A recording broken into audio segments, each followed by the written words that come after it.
Hey everyone, today we are here to talk about what I have coined the E-Huntsman tire wobble.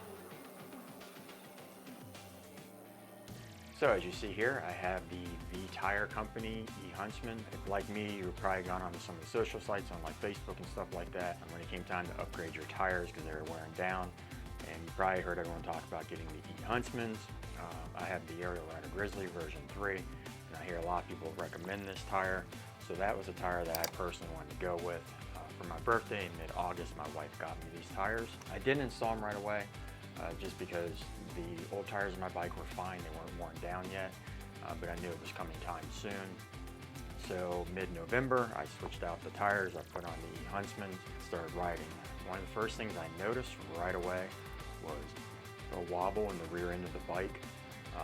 It was wobbling a little bit in the front too. It was a good considerable wobble, especially when you get to about 15 miles an hour. So at that point, I brought my bike back.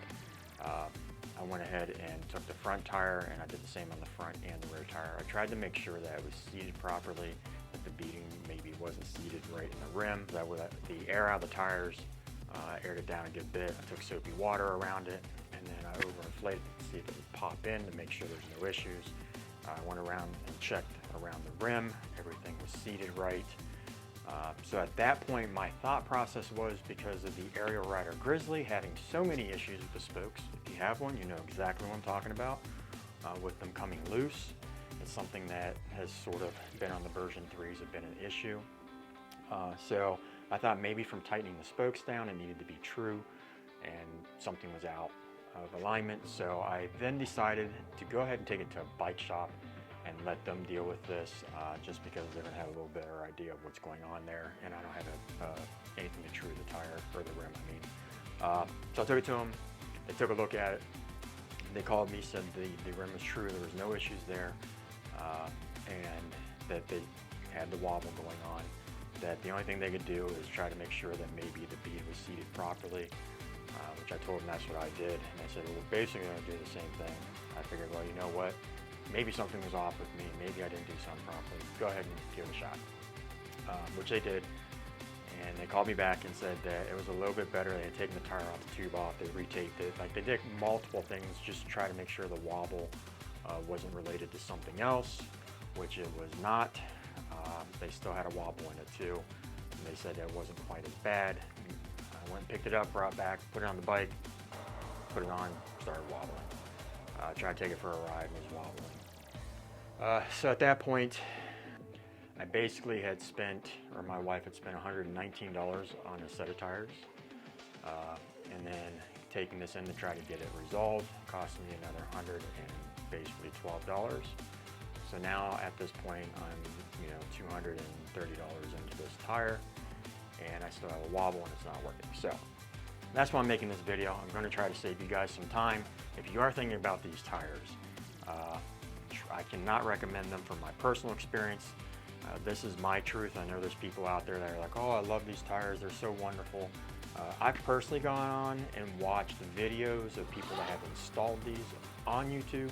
And one of the things you notice in these videos is when they're riding, you can see the wobble in their front handlebars on their videos. If they have cameras on the back, you see a little bit of a wobble in the back.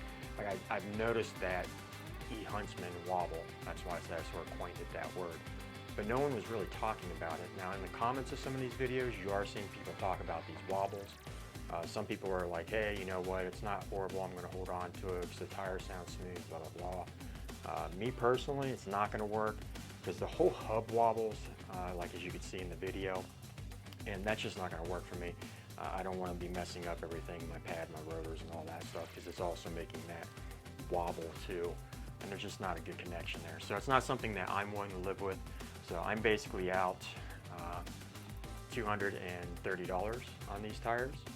Waste of money and time, so that's why I'm making this video. Obviously, I'm not too happy about that, but you know what, it is what it is. I didn't install them right away, so I can't get my money back, so I lost my money on them. But anyhow, hopefully this video is helpful and it saves you some time and some money. If you are thinking about this tire, just keep that in mind. It's a strong possibility you're going to get a bad set of tires, or it's a common issue, it sounds like, with the Huntsmans. A lot of people have it. So I might steer clear of it and look at something different. That's what I'm going to have to do myself and go order something else. So I will keep this updated on what tire I do get and put on here and how that works. So make sure you subscribe, because I did put these tires on in a video previous to this, and so you might watch that video and go on and order these yourself. So that's why it's good to subscribe. So as I update you to things, as I personally buy them and start using them, if I start having issues, I'll make a video to let you guys know. But this is a tire I would not recommend. It is a tire I did put on in the previous video. So if you do watch that video, hopefully you are subscribed and you don't buy this tire.